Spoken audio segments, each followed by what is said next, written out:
Streaming. We're live. Live. We're live. And guess what's not ready? Chat. But guess what you can hear? Harris. There you go. It's a trade-off in life, folks. It's the way it goes. Hey, I missed a call from you earlier. Yep. Who knew? I knew. Well, I definitely did. he knew I didn't get there. Oh yeah. It's What? iOS beta 15. It's different. OBS, you mean? No, iOS beta 15. iOS. I put iPad OS beta 15 on my iPad, and it's different. There's a couple little things that throw you off a little bit. For people that don't know, I'm in the beta user club for all that stuff because why not? Why not? Why not? New subscriber today. That was pretty awesome. And he threw a comment out. That's awesome.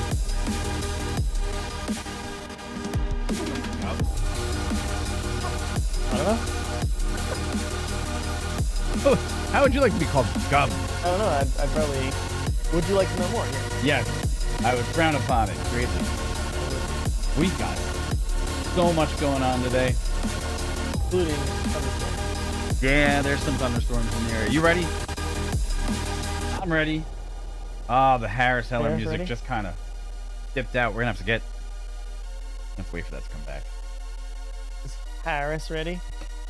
This is gonna be, United Airlines. What's your strategy? We're gonna talk about that. We're gonna FTS transport. go electric. Right, but region. I mean, they're going. I get it. They're gonna be a unified thing. What that thing is gonna be, I don't know.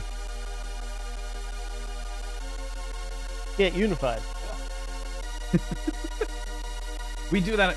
So yeah, private joke. Everything that we could say that is a single word, we put "get" in front of it sometimes, and just Get subbed. yeah. It's kind of like full send. We just did it. I don't know. Let's go. All right, here we go. 10 seconds. Are you ready? 5, 3, 2, and hello, everybody. Welcome. What's so funny? What'd I miss? What'd you do? Oh, Did you hit the dog? no, he's chilling. Oh, he's chilling. Okay. Hey, everybody. Welcome. It is Mike and Corey back with Not Your Average Show again with you. It is Again. July 14th, 2021. We have returned, even if you don't like it. We're here. So we got a lot to talk about. Corey is back in the L studio. Hey, he's here. So that's exciting for us. I can drive a car and I made it. There you go. And look, and our buddy, as always, Roscoe, is super excited for the show. He is sound asleep on the couch. Just sound asleep. Yep. So yeah, there's that. He's here.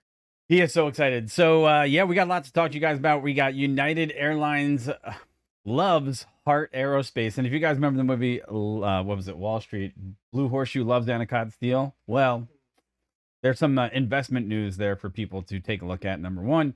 Number two, we got Corey's going to talk about some quantum computing advancements with a company that I don't know much about, but he's going to talk about it because it's kind of out of my league.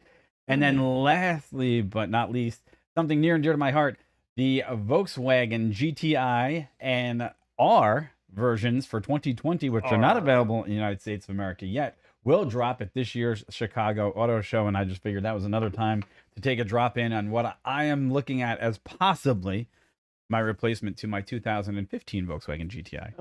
Amazing. What's up with you, bro? How you doing? Good. Yeah, not bad. Yeah, no, it's good. If you guys have watched the show long enough, you'll know that I fixed my washing machine a while back. Again, you may also know I just got back into town after being out of town for a week and a half, and we come back in water under the washing machine. Oh, there you go. And no one's used it in a week and a half. And it worked fine after I fixed it for maybe 6 months, and now it's broken again. Well, anyway, I took it apart this morning, and before I came over here, and found out the part I had fixed has nothing to do with what's broken now. And I ordered the new part already. It's like $18, super cheap, actually. Nice. Shouldn't be a big deal, but hopefully, it can make it go a bit longer. So rather than having to buy another washing machine, because you can fix it yourself. Let's do it that way. Sure. So mental imagery here, though. If you guys remember the movie Office Space when they smashed the printer, well, when Corey had to do the repairs on it last time, he actually brought the tub of the actual washing machine over here because he couldn't get the bearing what I needed, out of the holder. So we were we were two idiots in my driveway, literally with a sledgehammer and this big thing. We're both slamming on this thing, trying to get this bearing out. And that was, yeah, It good to was be a successful. gangster. That's all you need to know. That's It all it worked was. out. And yeah, if you've replaced a front-loading dishwasher bearing, you may know what I'm talking about. Yeah. It was not designed To be to removed. be replaced. No. Basically, that's the long and the short of it. Never. But hey, it got So- replaced. So There you go. there you go. We have a full boat of information today to talk to you about. So we're going to talk to you about a little bit of stuff in aerospace. We got to talk to you about a little bit of stuff computing. But I think where we're going to kick it off is talking about something that Corey brought to my attention, which is my old alma mater, United Express, making the move into the electrified air travel future. And this is basically them announcing that they are going to be going into a deal to purchase United Airlines to purchase 100 electric aircraft from Heart Aerospace. Now, this is coming to you from Fox Business, and it's saying that the investment is part of United's goal to reduce its greenhouse gas emissions 100% by 2050. But more importantly than that, this is possibly the first aircraft that I'm going to say. Obviously, it takes after a popular design, right? Yep. It's got the high wing, 4-engine electric transport going for it, which is beautiful, right? Nice looking design. But this is probably the first one that I say that I agree with, that aligns more with what could be practical in the future. However, there's a caveat, and that caveat is range again. Oh, yeah. So Corey, talk to me about the range on this bad boy. Yeah, so as we get in here again, they're calling it the ES19, and as Mike said, it's basically what United wants to do with its regional routes going forward, at least for a while. They admit that it's as battery technology improves, range will also improve, but they said they wanted to get in a bit early with various manufacturers to kind of be at the forefront of that. And if you go through some of these the article on the actual aircraft itself, it's saying, yes, 250 miles of range on this airplane, which that far. No, not really. So all the same questions that Mike and I have brought to you guys' attention before, having to do with airline operations and air taxi operations and degraded visual environments, talking about IFR flights, will lead us to immediately think of regulations of required range for things such as required alternates, things like that. And having 250 miles range on regional, that I would very much assume they're going to be trying to fly an IFR. Sure. Well, I mean, 121 world. Yeah, of course they want to. Required, right? Yeah. So, man, it's the same old question. It's about, it brings me to immediately back to mind of what's the real world range. They say 250. Right. Awesome. Great. Full passengers, all max gross takeoff weight with bags and whatever else they need to put on there. How far is it actually going to go, depending on how the weather is and everything. And the same old thing, again, right, comes back, and I'll pass it over to you after that, is the same old thing. Batteries are great, but batteries don't get lighter the longer you fly. Whereas you fly along in anything that's in 121 now that's not electric, right? Right. You burn that weight in fuel as you fly because you're burning it off. That's literally how it works. So you're getting lighter as you fly. In case this is not, it's going to... So, yeah, Mike, I mean, what are you thinking, man? I mean, so far, I'm just taking out some stuff that's on the aircraft, right? And what I'm basically seeing is that they have spent some time on the exterior design. We haven't seen a lot in the cabin, right? Yep. A lot of details of the things that I would like to know is, especially in the 120 world, like you mentioned, alternates, is, hey, how is this thing really going to fly in airspace, and what is it going to do once it encounters weather? Okay. Yeah. So now the primary type of weather that I'm talking about here is, well, icing and all sorts of different conditions that could happen, right? And what it looks like to me is that they're going with some sort of boot system without just being able to diagnose what I'm looking at. These black leading edges of the wings here, they look to be like a boot pressurized system that we've seen in previous aircraft, which is easily certifiable, right? The 250 nautical mile range, just like you said, weather 250 miles is right on the cusp of where you would expect to find, say, maybe different weather. If it has the speed to escape weather, then that's a good thing because it might be able to get around the alternate minimums in that particular respect. But lastly, I guess the biggest thing for me is 19 passengers, what sort of routes? Now, typically, what they're talking about here and what they said in this article is that this thing will turn around and do routes like Purdue to, what are they saying? O'Hare to Purdue. Yep. Right? Let's see. This is from the article. It says here.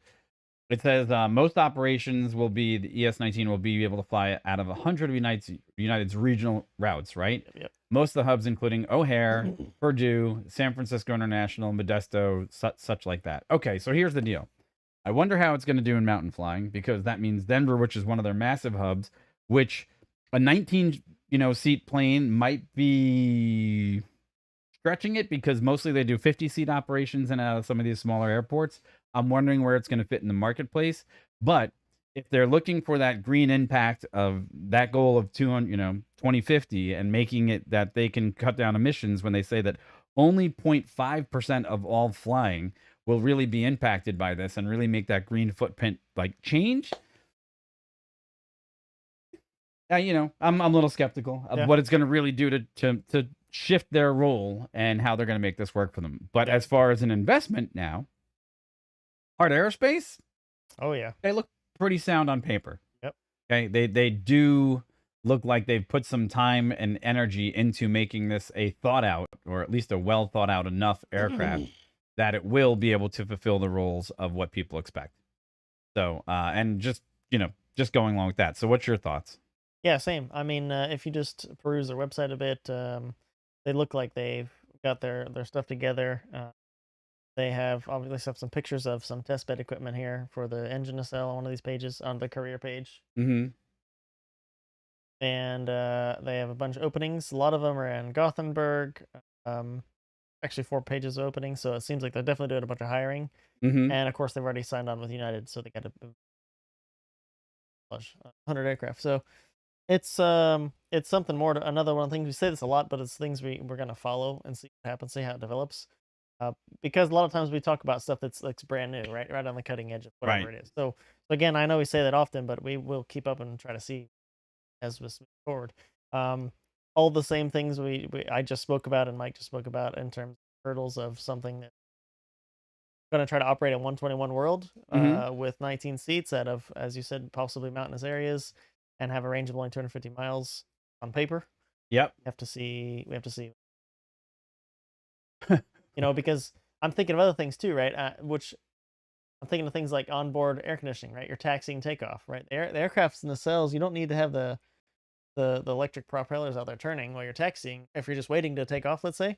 Right. Or you're just holding for something or whatever, but you're going to need something to power air conditioning, something that functions like an APU for whatever it actually is running on board while you're just sitting around waiting for some taxi or whatever. So that's all going to take battery power. Yeah. I don't know how much it depends. That's all things that are auxiliary, in addition to the main engines themselves, which obviously, looking at the pictures going, okay, the engines are going to take a bunch, or the electric motors, right, with the power. Sure.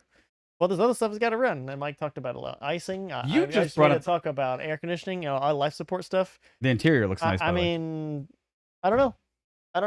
It's to be seen. It's to be seen how far that's really going to go. And you could probably rest assured too that as battery density improves, which we know we talked about also on the channel, battery density is something everybody's working on in the EV space for on the ground and in the air, we'll have massive improvements across all the sectors. I would assume this upgrades as we go, and what are you thinking, Mike? Okay, so you just brought up a really good point, and something that I didn't even think about until you mentioned it, and that is I'm going to bring up the pictures of the aircraft, right? Here's the deal, right? It looks good. It looks good in the United colors, right? Number one, it looks really nice. But here's the situation. You're right. A turbine aircraft would require the engines to be started at the gate, right? And then they would taxi away knowing that they have at least one engine started so that they could either run everything, transfer the bleed air and then get the other engine started. However, you don't have to have that requirement with this particular aircraft, which means there is going to be one substantial savings that I didn't realize. When this thing does stop somewhere, if you can have the air conditioning run electrically off of some other compressor or some other pump, something more efficient. You don't have to worry about shutting these engines down. So when you taxi, this thing will literally spool up as you taxi, and they just slow down, and then they just slow down and stop. You're sitting there when you're sitting there waiting in taxi. Which is something that really didn't occur to me, which is kind of a range extender, because when we would leave the gate in a turbine powered aircraft, we would have to have enough fuel on board to both taxi, wait if there was any delays on the ground, and then move forward, and then be able to either possibly figure out what our route was with the fuel we had on board, or then not. So the only thing is, if you're only really worried about powering the cabin or powering, say, the cockpit. Yeah, like avionics and stuff. And they are a separate battery system from the main engines. Sure. Well, the nice part about this aircraft is it should be always ready to kind of go, so it might not have some of those limitations when operating in that type of weather. Yeah. Still doesn't change it once it gets airborne. I can just imagine you're sitting there with a window seat, I guess, and you're looking outside and there's like nothing running, and then they just start spooling up and you move, and then you maybe stop and they just stop again. It'll be weird. It'll be different. It'll be different. But I don't see, if those other things we just identified, if those aren't worked out some other way, why that couldn't be a effective cost savings. Sure. I would certainly imagine they've thought of this. We're just kind of Spitballing. we're just kind of talking together. But there you Well, go. because look, the biggest thing is going to be battery density to range, which we've discussed so many Yep. times before, versus weight. Which is and there, yeah. moving anything in the air, which is a weight balance equation, requires energy, and it takes a lot of energy to keep things in the air. It's really funny how people just think, oh, it's a plane, you could just throw as much in it as you. No, it doesn't work that way. Yeah. It reaches limits pretty quick. Forward loading limits, rear loading limits. There's going to be all sorts of things about where the battery packs need to be placed. What's a consumable item, how the luggage is going to be handled, or the baggage. So there's going to be lots of questions that, if they think that they're that close, which United makes it sound like they are, good for them.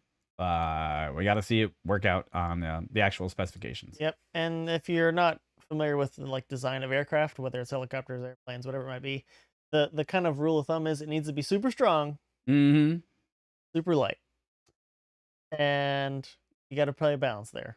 And that's where we're kind of getting when we talk about weight and balance, and just weight as you fly along in a traditional aircraft where you burn the fuel. You benefit back in performance because you're losing mass, you're losing fuel as or you're consuming it, rather, not losing, consuming it as you fly. That's obviously a benefit, but it's just a different kind of ball game. So we'll see. Yep. There's one last thing that I guess I really want to take a look at, which is the ES-19. If it's actually, Did they say 2023? yeah, I'm that trying right? to. Let's see one thing. If they've actually had a successful flight, and from what I'm understanding right now is 2026.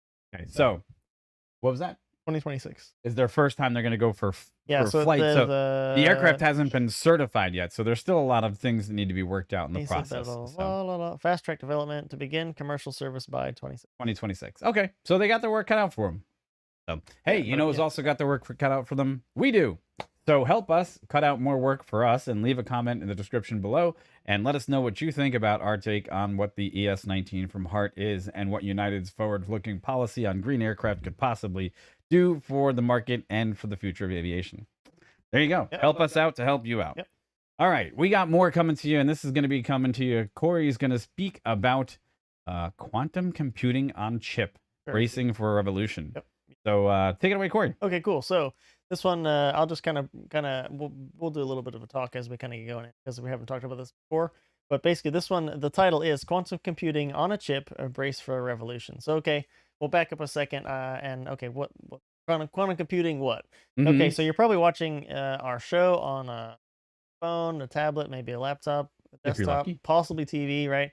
These are all things that run on computer chips, and I'm gonna call them traditional computer chips, because now we're gonna quantum computer chips.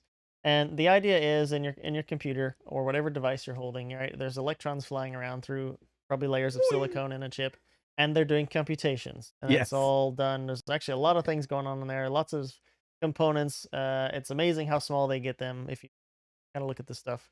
But there is, if you wanted a faster machine, you could get a newer processor, or put processors together and have more of them together. But they're always a little bit limited by things like heat and just the basic design of how it functions. So okay, quantum computing. Okay, again, this will be pretty high level.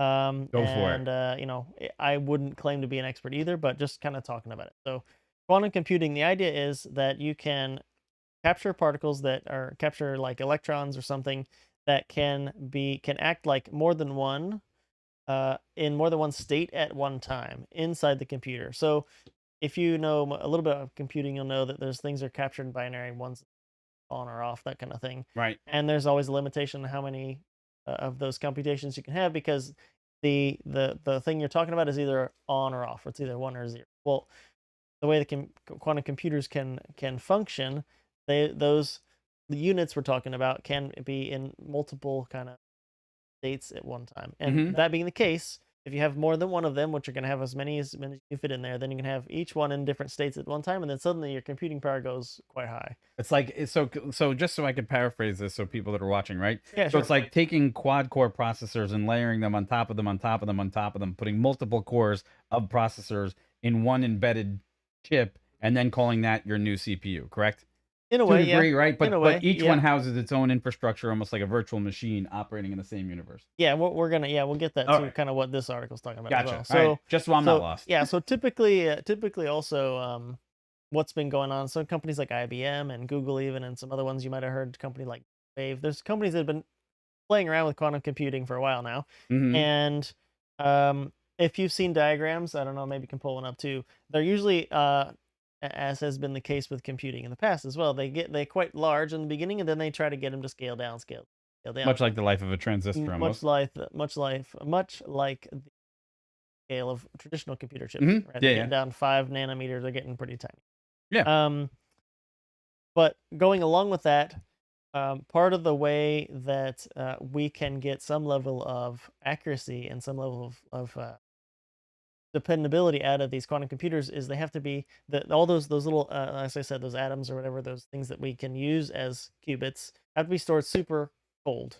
Like So there's a like catch. super cold, because we're trying to get them down to as close to near absolute zero as we can, and we're talking like down 5 Kelvin or something, minus 482 degrees Ooh. Fahrenheit, very cold, and that gives you some hurdles, because we're trying to basically the idea is we're trying to get down to superconductor levels where we can get as much, let's call it, error out of the system as we can, so that all of these computations we're using or giving you what you want, they're not erroneous errors.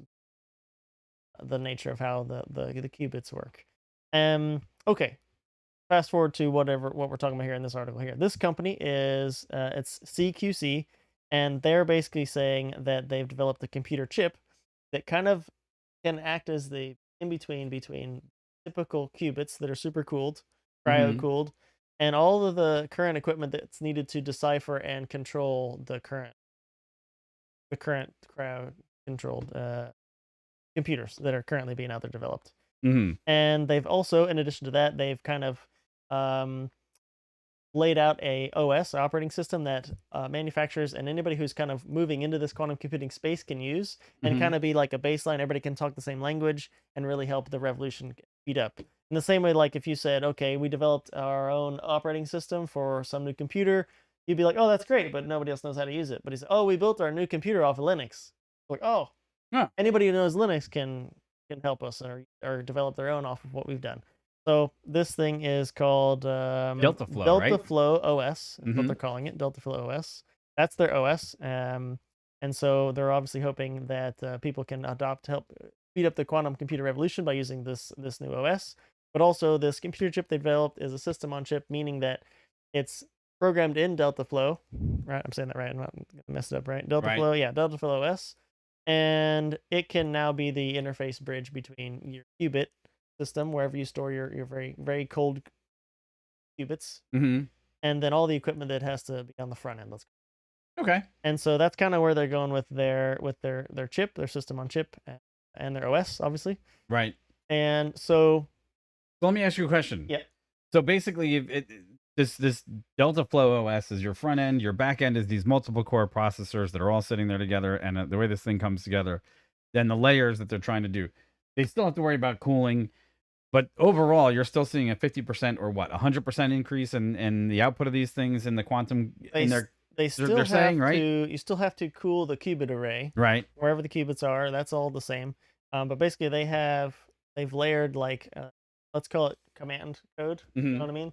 They've kind of figured out the command code and layer that on top of a classical processor Wow. as a front end, right? Hmm. And then they've done the interface part with the qubits on their side. So you kind of that diagram right there kind of tries to show you what they're kind of going with. Hmm. So that top part says qubit array. That's where it would interface with, literally next to in the cryo cooled area, Right. and the rest of it is kind of down like a traditional processor. So Hmm, And interesting. since it's going to be written again, and hopefully in this language that becomes a bit more widespread, then it'll be something that, if you or I got certified in Delta Flow, and then some company that does quantum computing was putting out an application, say, "Oh, do you know Delta Flow?" But, "Yeah, yeah, I do." Then that would be obviously benefit to you, but it's trying to help the whole industry And forward. it kind of reminds me of the fact that simplifications, like the way that Apple has kind of taken this M1 chip, put so many cores on it, and then made all their silicon into one basis where everything is baked into the CPU, which is kind of Yep. interesting, right? But it seems like this is going that extra step further where you're getting one little small brain that's controlling all the little big brains, and then all the big brains are just layered on top of each other to the point where you go, quantum computer. Yeah, it's I To mean, hyper simplify, right? yeah, yeah, but I guess I'll just try to be clear too. If you're a little familiar with the subject, I'm definitely not saying that somebody's figured out a way to get rid of the cryo cooled area and put the Hmm. qubits on the chip, and Gotcha. boom, you're gonna take this chip out of a box, pop it in your computer, and it's gonna have its own OS, and it'll be a quantum computer. No, no, that's not. That's I'm not not how saying it that. works. Okay. But nevertheless, it is a step forward in the right direction, to hopefully see faster development. And if you're new to the subject of quantum computers, again, why are we even talking about what okay, Well, this they is operate different than a regular computer. Great, whatever. right. The whole point is that they can do so many more calculations and things so much quicker than even supercomputers. If you thought about supercomputers like what was it, Blue, or there's a whole bunch of ones in different countries now that things, but they're obviously way more powerful than your computer in your hand or in your house. But quantum computers, once we get enough qubits going, they will easily surpass the computational classical classical computers. I If you find some numbers while you're pulling them up, yeah, Okay, so I guess the thing is that right now, yeah. If you, well, here's the funniest thing, right? This is the advancement in computers that we've seen so far, and this is basically what happens when you get these increases in computing, and that is that your smartphone is millions of times more powerful than the Apollo 11 guidance computers, Oh right? yeah, yeah, yeah. So if you look at the leaps in technology, this is the next leap in technology to make computers fast enough to keep up what is ever growing pipelines, right? So basic Yeah, in the I line of got development, another one. when we would talk about video game development back then, some 9 million computations would have been like, wow, that's crazy. But now if you could get to 90 billion, that's crazy. So it seems like every time we make bigger processors, bigger hard drives, and bigger throughput on motherboards, there's always someone out there that says, well, now that it's bigger, we're going to take advantage of that space and we're going to Mhm. make more complex programs, right? Yep. And obviously, this quantum leap is going to be able to do even more and more and more down the pipeline of what people should expect computers to be able to do in the not too distant future. One last Um, quote. This one's a little dated. It's right? not too dated. It's from February this year, February Hmm. 21. But this quote kind of gives you maybe an idea. It says, "In 200 seconds, the machine performed a mathematically designed calculation so complex that it would take the world's most powerful supercomputer, IBM Summit, 10,000 years to do. So that makes Google's quantum computer about 158 million times faster than the world's fastest supercomputer as of February 28th." So Wow. that I guess that's what I'm saying. And it's they're just the possibility there for these to really do. Hmm. They go in every field almost. You do a little bit of search on quantum computers, you see they're going to have a huge impact on crypto, Hmm. Oh yeah. not cryptocurrency, but cryptography, where online security for transactions. That whole thing about crypto with that. Hmm. I mean, obviously, there's the advantages to science and space Sure. exploration. I'm Anything sure that has to do weather with prediction. amazingly fast computers Oh yeah. would be needed to do. You could figure out the interface and actual question of how to ask it, pump it into a quantum computer, Hmm. and And go with it. happier with time taking you to get that time back out. So, and I know I'm super generalizing this. If anybody's watching the video that knows more about obviously quantum mechanics, but quantum computers, I'm kind of a amateur reading about this stuff, Yeah, but we're and gonna I am have it quite at some interested in point. it. I right. But nevertheless, we're trying to comment on the impacts Yeah, but of we're gonna such a have thing. this. So We're yeah, gonna we're yeah, gonna have this at yeah, and some that's the point. thing to say In some too. points in our Hmm. generation, I think quantum computers are gonna be at the level where, and here's the way I envision quantum computers working for all of us, Hmm. which is we're not gonna have it, right? I don't think our devices that we carry with us are going to get much smarter than the generations that we have right now, because cloud computing seems to be where it's all at, right? Yes. Yep. So we're going to have this, I think, in the typification of, we're going to have access to it because our next level of cloud computing will, I think, be done in the quantum world. Yeah. Yeah, And that's probably a fair assessment now, especially because we talked about some of the hurdles of just keeping the qubits stable mhm, by needing them cryo cooled. At least that's how we're doing it now. mhm. So yeah, but exactly as you said though, yeah, if we can leverage that capability for whatever user wants to, but via the cloud, Yeah. then yeah, so you would have access to a quantum computer level of calculations, but it wouldn't be in your phone. So here's Currently. some applications that I'm going to throw out there if you were going to invest in this market, or what places I might see this happening. Right, number one, autonomous driving.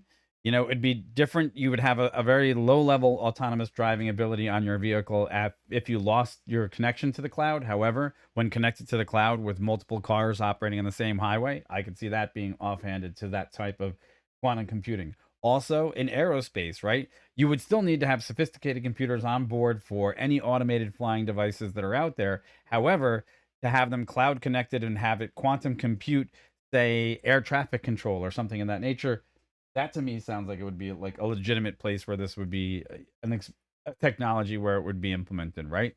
And lastly, pharmaceuticals, Oh right? yeah, yeah. Especially in that place, if operating, or diagnosis, or reconstruction of DNA, and doing that type of type of number crunching that you need, I could see that being a massive step forward. So I know they already use them for things like trying to solve different, or rather, in a way, almost brute force try different things for cancers, other mm, treatments like that, mm, and you can just run so many scenarios through on a computer makes with sense more, to me. more effectively than you could with a traditional computer, even a supercomputer.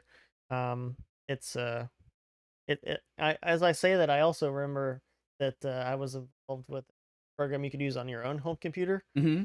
that would do the same thing. You could What was it, Vicetti, right? it Wasn't it was it was SETI had theirs for looking for things that with space, but there's also ones for, there's a whole bunch of them, but they're called distributed computing, I think they call hmm. them. But anyway, I'm kind of off topic. But anyway, Yeah. the idea is that it's pretty interesting. You can expect that China, Google, IBM, they're all trying to get more qubits into their devices, or into their machines, Hmm. so that the ability that they can go even faster and Well, larger things is just going to continue. And it's, yeah, it's something to.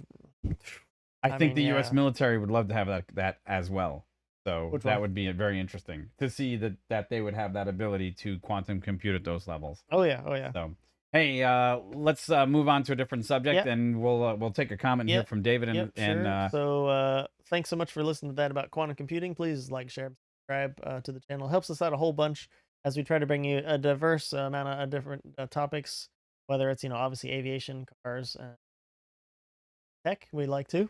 mhm. But yeah, thanks for that. Please, we love the support and helps us out a lot. And yeah, thank Yeah. Now, David just had a comment about the electric aviation. How much energy is used as a percentage during takeoff?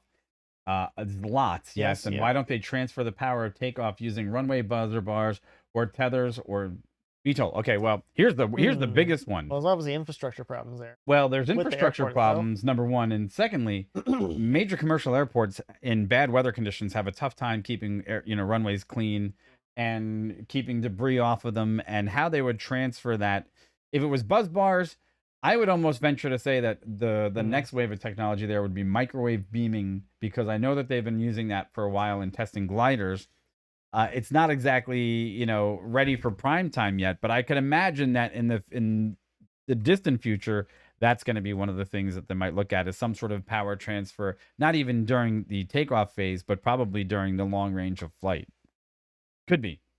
Just a thought. Nikola Tesla would love that answer. Right. Now, Hey. Nikola Tesla talked. We still haven't sorted all out, Yeah. supposedly. But supposedly, Nikola Tesla, if you don't remember who he is, Oh, I back know in who the he day, is. he did a bunch of stuff with electricity. One of which was claimed to be able to wirelessly transfer electricity. Oh, yeah. I mean, it exists. So, but So good idea. Fantastic idea. I like it, and it's real forward thinking. But there's probably 6 or 7 different solutions that I would think people are working on out there. So, hey, We got to move on to something else that's got me excited. Oh yeah, let's do it. Yeah, yeah. Okay, I'm taking this one. Oh yeah, because the 2022 Volkswagen GTI and Golf R are going to bow in the Chicago Auto Show this year. So basically, this is what we're getting, and this is coming from Auto Week. And it's look, this car has been around for a while. We haven't had a chance to get a good glimpse of it here in Yeah. the United States of America because it's only been in Europe. But the Golf R and the GTI, a lot of people have been having different things to say about it. This is the GTI pictured here. Some people don't like the front end. I think it's actually gorgeous. But for me, this is my car. I'm thinking about updating, in 2022, possibly for the Golf R. The only problem is you can't get it with a sunroof here in America, and I like sunroofs. Okay. But to see that this thing is finally making its way to the American shores for sale is amazing because, look, bargain basement, just everyday runner cars, right? A lot of companies have dumped out of the marketplace for the common four-door commute car, right? The Ford Focus is dead. You can't get it in this country anymore. The Focus RS, which was the hotbed for Ford and their competitor to the GTI, gone. Honda is almost basically cooked the market with their SI and their R versions. I think this is the R version of Yeah, Civic. their Civic, right? And it's amazing to me because some of the specs on this car for what you're getting for basically GTI money of 2022, right? It's just some of the specs. The GTI and the R are in the 8th generation Golf platform, right? And they're looking at right now the GTI making 241 horsepower, okay? And then 315 horsepower in the R, right? And these are the Euro spec models, which are generally fairly close to what we get here, okay? And they're saying that this thing will get around Norsklev in 7 minutes and 51 seconds, okay? 19 seconds faster than the previous model. Now, if you don't watch Car Wow or not, the Golf R has been spanking a couple other models, especially in 2022 trim. And this thing is also going to get a drift mode and the 7-speed DSG, which is pretty good in the Volkswagen mill, right? And you got to remember that a lot of these parts are also sourced from, well, Audi, Yep. which is basically you're getting, the RS on the cheap, right? Yep. But it's pretty. It's a nice looking car. And look, I know it's not electric, but as far as the common everyday, like, will it baby do everything you want it to do? This car is fantastic for the price because it's looking like the GTI is going to come in at $30,540 Yeah, I bucks. saw that. Yeah. Okay. And the R is going to come out at $44,640, right? Which is a small And change. you can get it in a manual, And you can get it in manual, 6-speed. 6-speed. All right. But the thing is just, man, they're putting it on 19-inch rims, which is nice. It looks like they've just taken the common design that they had this year and just kind of updated it, made it a little sleeker. If you look at it side by side profile, though, the car looks completely it's distinguishable from the old version. You can tell that a lot of love and care went into the design.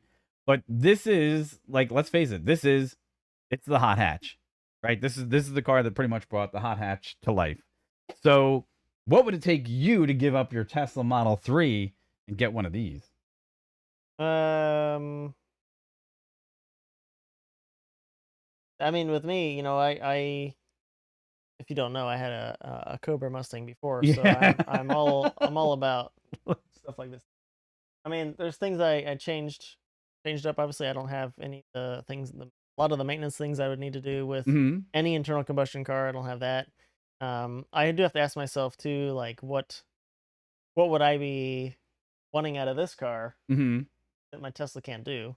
I mean, and while I'm just reading this, I wanted to point out two things while you're talking there. But it did say that those specs you were talking about earlier, they said those numbers match the figures that the European spec Model 2. So there's no problem of the so-called Atlantic power gap. Right. So, but basically, yeah, the European model, the R model, would be basically what we get here too as well. And then it also said, I don't know if you read this already, but it says on the Golf R also Volkswagen says it designed a new 4-motion all-wheel drive Hmm. with rear axle With drift torque mode. vectoring. Yeah. Yep. The previous system could send half the torque to the rear axle, but the new one can further distribute up to 100% of that rear wheel torque to individual rear wheels via multi-plate clutch. Yep. So basically, yeah, that's pretty cool. So there's two things. There's But two things. then Go I ahead. don't know, man. Yeah, it's I have to think about The only thing that I don't like about Yeah. this new model is that they've taken the traditional headrests that used to be the pop-up headrests, Yep. which with little gap in them, and they Made made them- these into the more enclosed seats, which I'm not really sure if I'm going to really fall in love with that yet. Yeah. Okay, that's about the only thing. And I've always had a problem with this car because they traditionally race cars, if you move your hand forward, it's a downshift, and if you pull your hand back, it's an upshift, and that's reverse on these. But they've kind of gotten rid of that because that's going to be gone. You're going to go to paddle shifters, Yep. which is the reason why I got mine in a manual in the first place. Yep. And the only other thing is these haptic buttons are everywhere. Okay, so haptics means that what they're doing with the interiors of all these cars is they're taking out any traditional buttons that you would see normally that would be a depressible button, and it's basically you lay your finger over the switch and it activates it as if it's a touchscreen, right? Which, again, the interior looks a little bit different from this current model, which may or may not be everybody's cup of tea. It looks a little bit blander. There's a lot less switches, but I'm sure that there's a reason in the manufacturing cost for that to happen. Yeah.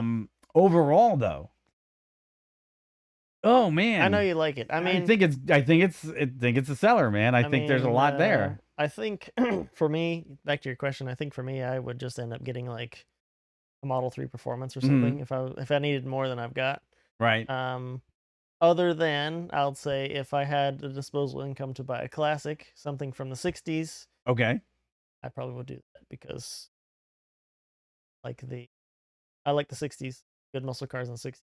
I enjoy that, but yeah, I don't know, man. I think that's all you. I'll just leave it to you. Well, here, because David just turned around and said there's no chance of him doing it because, unless you get a classic, it's going to be worthless in a few years. Same. Hey, Yeah. look, the GTI that came out, the Mark 7s, right, that came out over this past generation, a lot of people were saying, hey, the car shouldn't be that quick because it didn't look like the numbers matched up, right? Everyone was saying that the car came with about roughly 200 horsepower, and then people would go out and dyno them, and they were saying 257 was about the average that they were finding. And that's because people over in Europe pay for the horsepower or liter. Yes. And a lot of these cars that were built, they turn around and they did what they did with Dieselgate, which was they fudged the numbers. So I don't think you're going to see a significant amount of performance. You will see some because now they're going to finally up-tune the engines to where they can really run a little bit better. However, I think the other part of it that's so interesting is that that's something that Volkswagen has done in both the diesel situation and the normally aspirated or turbocharged engines. So, but I just think the car looks good. No, yeah, I'm with you there, man. It looks good. Yeah, I think it looks good. I don't hate the front. I know some people do, but I know some people don't like the front as well. Yeah. So it'll be interesting to see. But David, I think, is spot on. It's going to be very difficult to say that you should, go out and buy another car that's just going to be a turbocharged Ford because it might not hold that value. But unless it's a Lotus. I See, just had a random question too on myself, and I looked it up while you were talking. Go ahead. I want to look up the curb weight of my car. Yeah. Because we know the curb weight of that Lotus we talked about yesterday was 3,100 about. Right. And we know it's going to be an AMG powered 4-cylinder turbo. Sure. And I think my car's like 4,200 pounds. What's your car? Oh, I think mine's 3,900. Power to weight ratio, my friend. Hold on a second. I think actually, wait, I'm wrong.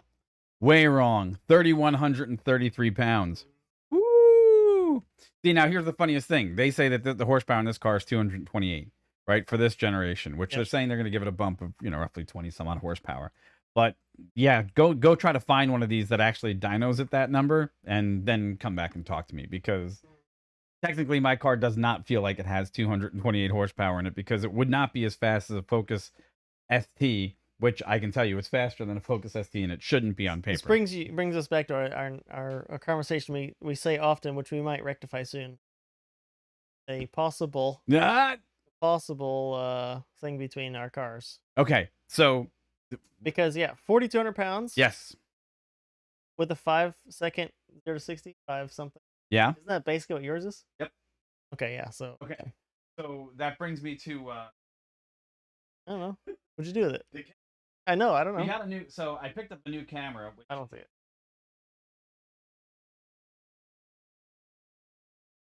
That's fine. So it's basically this bad boy, the Insta, it's the R1 Twin Edition, and that's so we can start doing interior shots, so we can start planning out the race between Corey and myself. Yeah, other stuff. Other stuff. There's other things. Oh, here.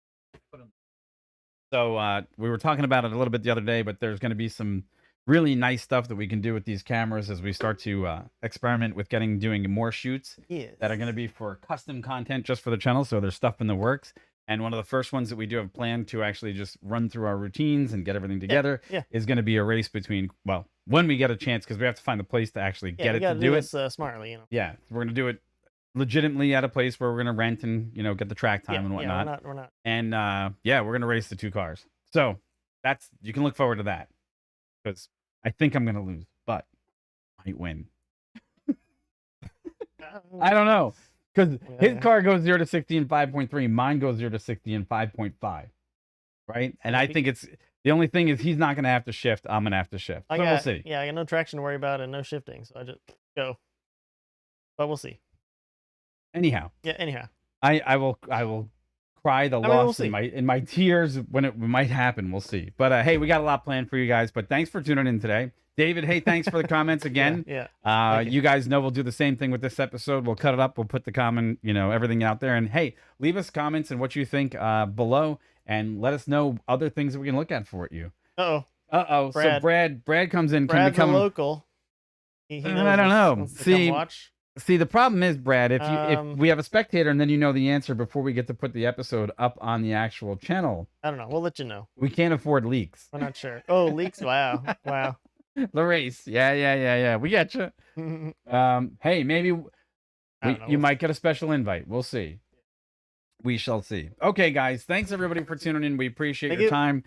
Thanks for the channel love, and we will check back with you guys tomorrow with another episode. So take care and have a great day. Take it easy. Peace. See you later. Bye-bye. Bye-bye. Later. Roscoe, don't get so excited. Oh, now he jumps up. Oh, stretch. Oh. And... It's like he knew the episode was over. Again. He's like, you guys, again. Where's Harris? Harrison's here. It's coming. Roscoe. Roscoe. I upset Roscoe earlier. I was mad at OBS. Well, you know. He was not happy. Yep. Roscoe. So much to do. So little time. So much to do. Hey, everybody. Thanks for tuning in. We appreciate it. Thanks so much for hanging out, guys. We will catch you soon. Take care. Bye-bye.